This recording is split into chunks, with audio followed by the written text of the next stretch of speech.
Hi everyone, I'm Kent Louie, science teacher and talking head, talking about science education and broadcasting from beautiful Vancouver, Canada. This is episode 111. Now picture this, you're planning a science project and you want to give students some choice. Sounds great, right? Choice, it's a good thing. Choice is supposed to spark interest. It's supposed to get kids to build ownership over their learning and ideally, hopefully lead to better work. But here's the catch.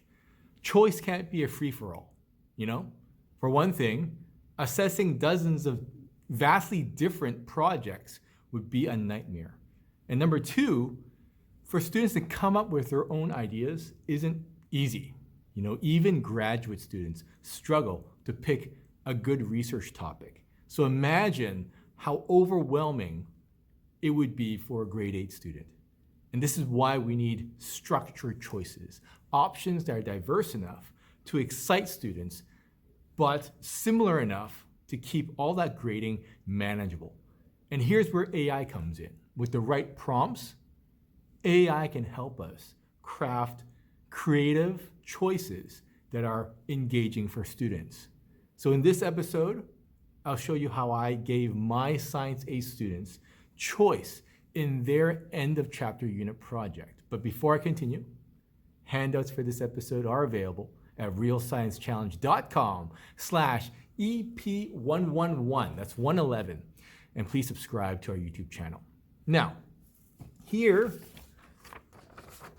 is the activity I ended up creating. It's called the Study Circles activity. But before I show you the details, let me walk you through how I used AI to come up with the questions and the whole idea and how the whole idea evolved. So first, what I did was I started with a simple prompt. Well, first I opened up ChatGPT or Copilot, and I started with a simple prompt.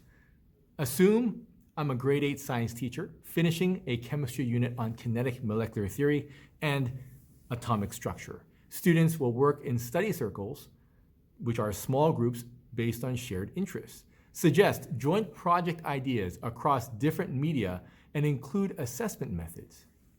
So honestly, the first batch of ideas that AI came out with wasn't great. I was pretty disappointed. The suggestions were very plain and they felt like the same old projects we've seen before. So for example, one thing it said was to create an infographic or poster summarizing KMT. Or how about this? Build a 3D model or representation of an atom using craft materials, right? Sound pretty familiar? Yeah, these are your typical projects, but I wanted something better. I thought we can definitely do better than this stuff. So I prompted AI further. I asked, how can these tasks be revised so that students really engage and demonstrate critical thinking? Now, the ideas got a little bit better, but still not enough. So then I asked again, provide more challenges to the critical thinking element. Give big picture themes, like going deeper on a topic or exploring further. The ideas got even better.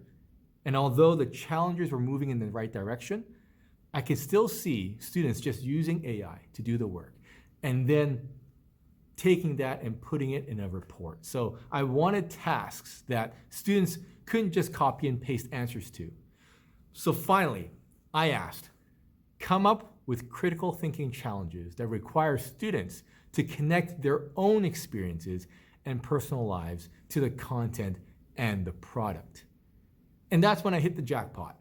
The topics that were good enough for me to use for the assignment. And here it is, the final assignment.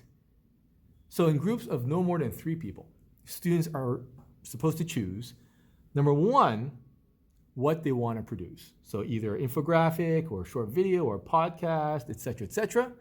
And then they choose a critical thinking challenge. And these are the ones that AI helped me craft. And there are some good ones. For example, here it says, choose a food your family cooks often. Explain how particle motion and energy transfer make it possible. Here's another one. Connect particle theory to a cultural tradition or family activity. These are actually very thoughtful. And what I like is that students have to dig deeper in their understanding, but it still requires personal connection to the answer, which is not something AI can do easily. They need to come up with that. They, meaning students, have to come up with that personal connection themselves. So that's the journey.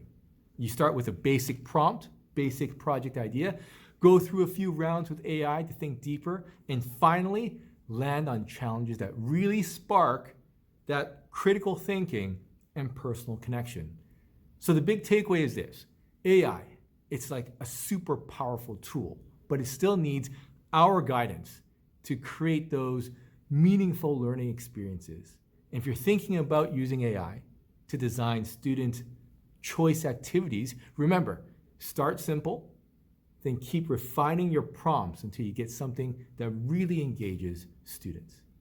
In a future episode, I'm going to show you how I got students to create their own rubrics for this assignment.